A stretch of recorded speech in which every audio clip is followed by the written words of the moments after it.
Perguntas rápidas. Quem foi a única mulher a pisar nas praias naquele dia? Como os aliados convenceram os nazistas de que um exército inteiro havia desembarcado em outro lugar? E qual unidade militar de elite selecionou secretamente as zonas de desembarque do dia D? Se você está em branco, não se preocupe. Aqui estão 5 coisas que você provavelmente não sabia sobre o dia D, mas realmente deveria saber. Número 1. Um navio de guerra que se afundou para continuar lutando. Vamos começar com um navio de guerra tão determinado a ajudar a causa aliada que deliberadamente se afundou.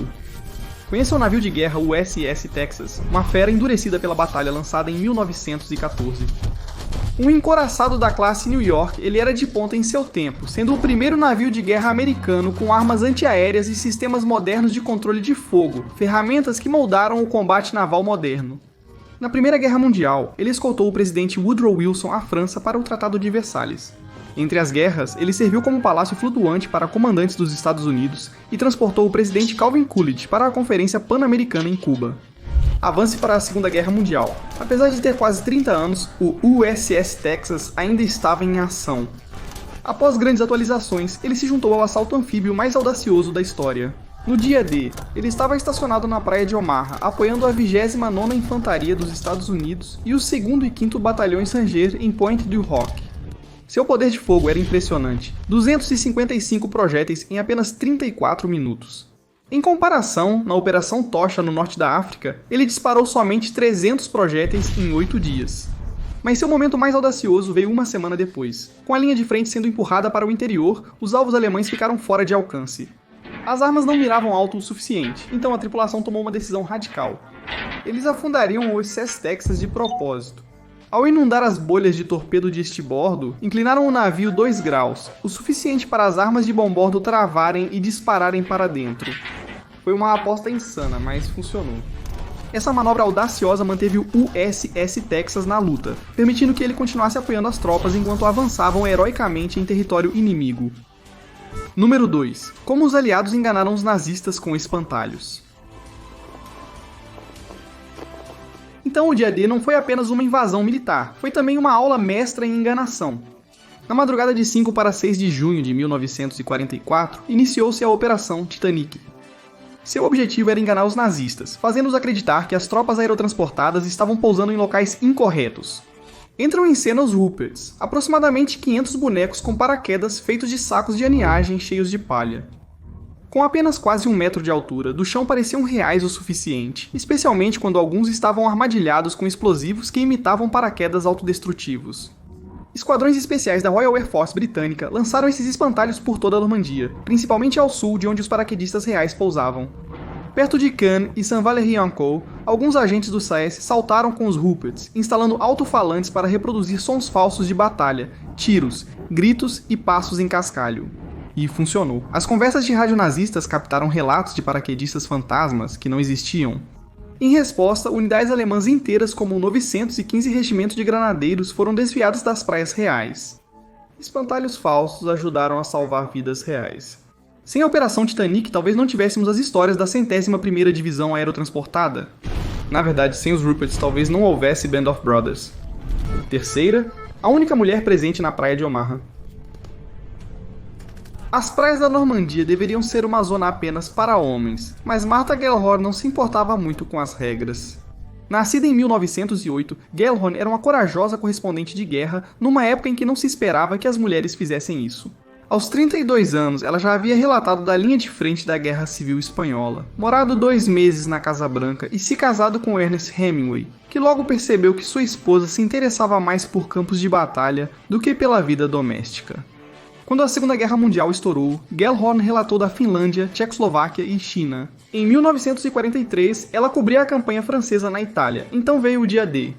A revista Colliers só podia enviar um correspondente. Hemingway usou sua influência para conseguir a vaga, impedindo Gellhorn de cobrir a grande história. Ela então decidiu agir por conta própria. Ela embarcou disfarçada de enfermeira em um navio hospital e se escondeu no banheiro até zarpar para a Normandia. Sob a noite, ela desembarcou com médicos em uma embarcação, seguindo um caminho de fita branca pelo caos da praia de Omaha, até uma tenda da Cruz Vermelha. Depois de entrevistar soldados em trincheiras, ela ajudou a evacuar os feridos de volta para o navio. Ao retornar para a Inglaterra, ela foi presa brevemente. Martha Gellhorn continuaria a cobrir a Batalha do Bulge e a libertação de Dachau. Ela foi a única mulher conhecida por ter desembarcado na Normandia no dia D, e ela fez isso sem permissão, sem apoio e sem medo. Número 4. Mini submarinos que secretamente escolheram as praias. Se você nunca ouviu falar do X-Craft, não se preocupe, a maioria também não. Contudo, eles podem ser os heróis anônimos do dia D. Construídos secretamente pelos britânicos, eram mini submarinos de apenas 15 metros de comprimento e largura mínima. Pilotados por apenas 4 homens, eram movidos por motores de ônibus de Londres reutilizados e estavam repletos de sonar, periscópios e explosivos. Inicialmente criados para sabotar navios inimigos, mudaram para reconhecimento no dia D. Entre as operações combinadas de pilotagem e reconhecimento, ou COP, uma unidade de forças especiais encarregada de mapear as praias de invasão. Em janeiro de 1944, eles exploraram a costa francesa debaixo das ondas. Usando periscópios e sonar, eles identificaram Gold, Sword, Juno, Utah e Omaha como locais ideais para desembarque. Eles também ajudaram a limpar minas alemãs para viabilizar os desembarques. Por fim, chegou a missão final. Na noite de 2 a 3 de junho, X-Craft, X-20 e X-23 ancoraram em silêncio a 5 km da Normandia. O trabalho deles, marcar as zonas de desembarque com luzes de sinalização, sonares e faróis de rádio sem detecção. Foram as primeiras unidades aliadas a entrar na França, porém o dia D foi adiado pelo mau tempo. Os submarinos possuíam apenas 64 horas de oxigênio. Se a invasão fosse adiada além disso, teriam que emergir, arriscando toda a cooperação. Felizmente, o tempo melhorou bem a tempo. Estimulados por benzadrina para ficarem acordados, os homens prenderam a respiração, literal e figurativamente, até 5 de junho.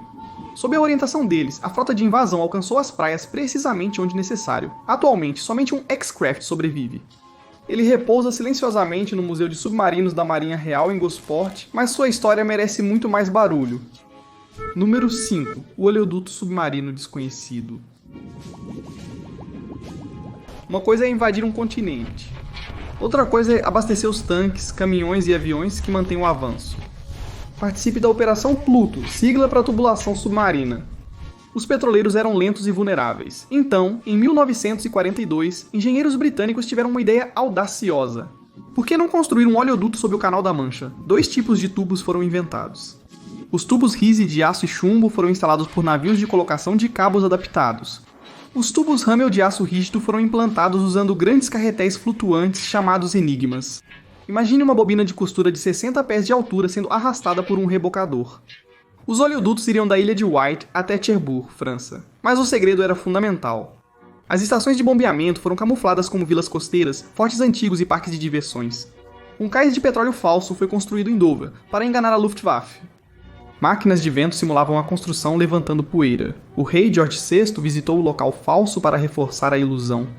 Este truque funcionou. 2 meses depois do dia D, o primeiro oleoduto começou a operar.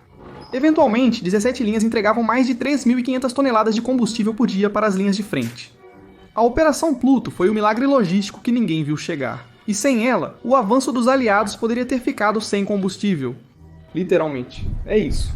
Coraçados naufragados, correspondentes de guerra femininas desafiadoras, espantalhos paraquedistas, mini-submarinos em missões dignas de thrillers de espionagem e um oleoduto submarino crucial para o desfecho da guerra. O dia D não foi apenas sobre força bruta, foi sobre inovação, engano e muita coragem. Você agora conhece 5 histórias que comprovaram que o 6 de junho de 1944 foi ainda mais surpreendente do que imaginava.